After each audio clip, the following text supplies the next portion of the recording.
নবীজিকে সৃষ্টি না করলে আল্লাহ কিছুই সৃষ্টি করতেন না।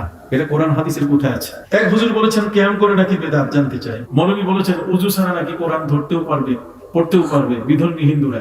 নবীকে কাবা বলা যাবে কিনা? হিজরাদের জানাজার পদ্ধতি কি? হিজরাদের জানাজার পদ্ধতি হচ্ছে হিজরা দেখতে হবে যে তার মধ্যে পুরুষের স্বভাব ছিল না মহিলার স্বভাব ছিল।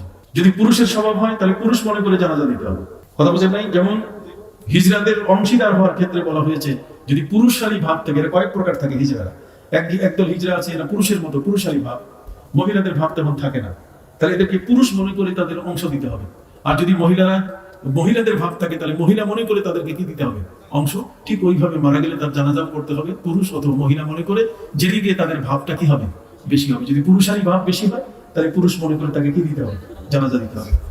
সবাই তো শুনে এখানে প্রশ্ন করা হচ্ছে জনপ্রিয় মৌলভী বলেছেন উজু ছাড়া নাকি কোরআন ধরতেও পারবে পড়তেও পারবে বিধর্মী হিন্দুরা। এটা মিথ্যা কথা, জায়েজ নাই। পবিত্র কোরআন মজিদে আল্লাহ বলছেন ইন্নাহু লাকুরআনুন কারীম। একটা ঘটনা বলি। ঘটনাটা হচ্ছে তাশকন্দের যে কোরআনের একটা লাইব্রেরি আছে, এই কোরআনের লাইব্রেরিটা এখানে হযরত উসমান রাদিয়াল্লাহু তাআলা আনহু যে শহীদ করে দেওয়া হয়েছে সেই রক্তমাখা কোরআনও সেখানে আছে। এই কোরআনটা দেখতে যাইয়া সেখানে কোরআন সহ আর অন্যান্য যেগুলো সবগুলোই আপনার এই সার্ভারে ঢুকানো। সার্ভার বুঝেন তো? কম্পিউটারে ঢুকানো। তো কম্পিউটারে যখন আপনি হাত দিবেন, আপনি যখন শ্রী ভগবত গীতার সুইচে টিপ দিবেন, টিপ দেওয়ার সাথে সাথে স্ক্রিনের মধ্যে টেলিভিশনের পর্দার মধ্যে ভেসে উঠবে ওম শান্তি। কথা বুঝতে পারছেন? ঠিক অনুরূপ ভাবে আপনি যদি সেখানে বেদ পড়ান অথবা সেখানে যদি আপনি ত্রিপিটক বাইবেলে সুইচে হাত দেন তাহলে ওই বইটা বের হবে। কিন্তু যদি আপনি কোরআনের সুইচে হাত দিয়ে টিপ দেন, কোরআনের সুইচে হাত দিয়ে টিপ দেওয়ার সাথে সাথে সেখানে বলে দিবে ডোন্ট টাচ মি, তুমি আমাকে স্পর্শ করো না। আগে জিজ্ঞেস করবে হ্যাভ ইউ উযু, তোমার কি উযু আছে? হ্যাভ ইউ উযু? ডোন্ট টাচ মি উইদাউট উযু, তুমি বিনা উযুতে আমাকে স্পর্শ করো না। কেন?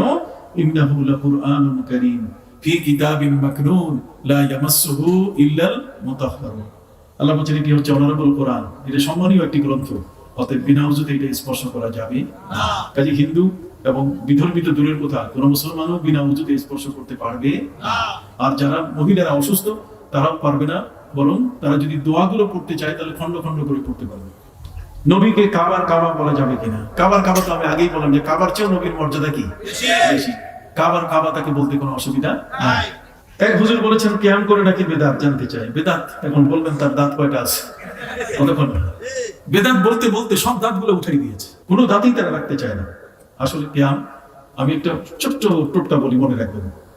নবী করিম সাল্লাল্লাহু আলাইহি ওয়াসাল্লাম যখন কোথাও বাইরে সফরে যেতেন তখন সবকিছু গুছানো শেষ হয়ে গেলে সফরে বের হবেন, এই সময় তিনি হযরতে ফাতেমার খবর নিতেন। কথা কথা কোন বর্ণায় এসেছে হযরতে ফাতেমাকে তিনি খবর দিতেন যে মেয়েটাকে দেখে তিনি যান। হযরতে ফাতেমা যখন নবীর কাছে আসতেন নবী মহব্বতে দাঁড়িয়ে গিয়ে তাকে জড়াই ধরতেন এবং বলতেন আমি বাইরে সফরে যাচ্ছি। আবার নবীজি যখন বাইরে সফর থেকে ফিরে আসতেন নিজের ঘরে ঢুকতেন না, আগে ফাতেমার ঘরে ঢুকতেন। যখন ফাতেমার ঘরে ঢুকতেন তখন ফাতেমা তখন নবীর জন্য কি নবীর সম্মানে দাঁড়িয়ে যেতেন। তার প্রথম দাঁড়ানোটা ছিল নবীজি ফাতেমার জন্য দাঁড়াতেন মহব্বতে, বাপের মহব্বত সন্তানের প্রতি। আর পরেরটা যেটা সেটা বাপের সম্মান। তো আমরা হযরতে ফাতেমার সেই সম্মানের উপরে ভিত্তি করে আমরা কিয়াম করি, না জায়েজ কথা। আমরা সেই সম্মানে কি করি? কিয়াম করি, এটা না জায়েজ নয়। আরেকটা হলো নবীজিকে সৃষ্টি না করলে আল্লাহ কিছুই সৃষ্টি করতেন না। এটা কোরআন হাদিসের কোথায় আছে? এটা কোরআনের কোথাও নাই, তবে হাদিসে আছে। হাদিসে আছে হযরতে জাবের ইবনে আব্দুল্লাহর হাদিসের মধ্যে আছে, সেখানে মুসান্নাফে আব্দুর রাজ্জাকের একটা অংশ তারা চুরি করে গায়েব করে ফেলছে। কথা বুঝতে পারছেন? সেই জিনিসটা মাসরুকা, সেই অংশের মধ্যে লেখা আছে। নবীজিকে জিজ্ঞেস করা হয়েছে আখবিরনি আন আউয়ালি শাইইন খালাকাহুল্লাহু ক্বাবলা আল-আশিয়া, হে নবী আপনি আমাদেরকে একটু জানান সর্বপ্রথম কোন জিনিসটা আল্লাহ সৃষ্টি করেছেন। তখন নবীজি বলছেন ইয়া জাবের আউয়ালু শাইইন খালাকাহুল্লাহু ক্বাবলা আল-আশিয়া নূরা নবিয়্যিকা, সর্বপ্রথম যে জিনিসটা আল্লাহ সৃষ্টি করেছেন সেটা তোমার নবীর নূর। সুবহানাল্লাহ। তোমার নবীর কি? আশা করি আপনি উত্তর পেয়েছেন।